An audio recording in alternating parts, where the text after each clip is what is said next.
Hello, esteemed City Council members, friends, peers. As I'm sure you're all aware, homelessness in Northampton has greatly increased in recent years. And with an ongoing pandemic and abnormal weather events in our area, we need to make tangible changes in our community to address the issue of protecting and caring for our at-risk communities. Today, I will speak to you about steps we can take as a city that will prevent the worst economic consequences from our impending climate crisis. As I'm sure we're all aware, the changing climate is going to affect several different things.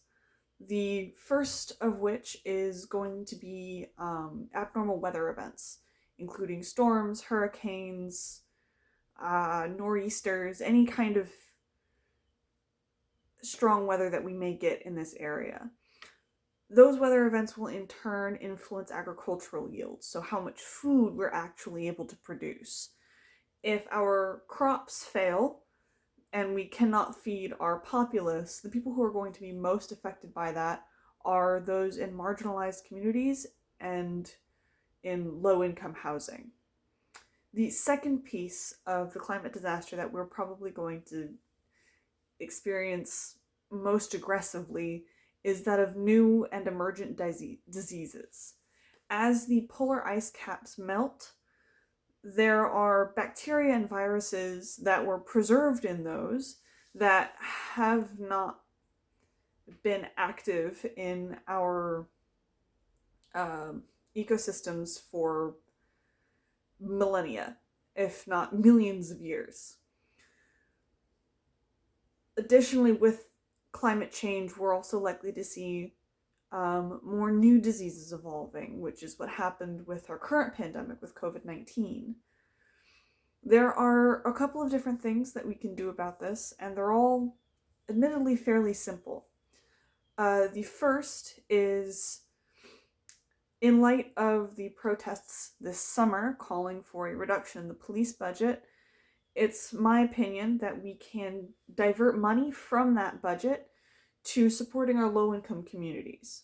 So what does that mean tangibly? Well, the first is that we should be starting up new meal support systems and new meal support programs so that people in those communities can have enough food.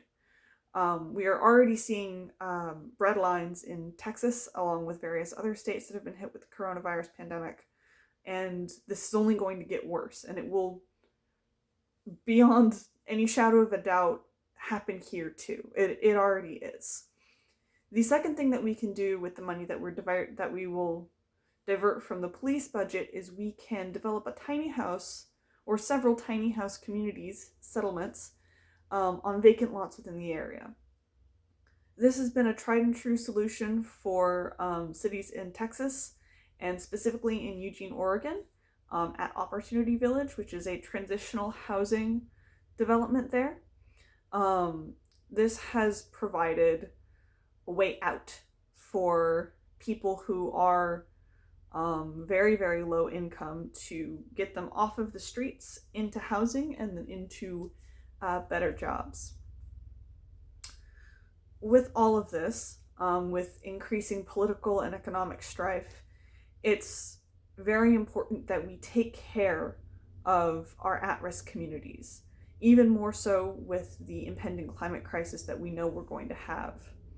Making changes to public policy regarding housing and meal support systems can take the strain off of an already struggling system and make tangible changes to individuals who are going to be at most risk of food scarcity and disease and ultimately death.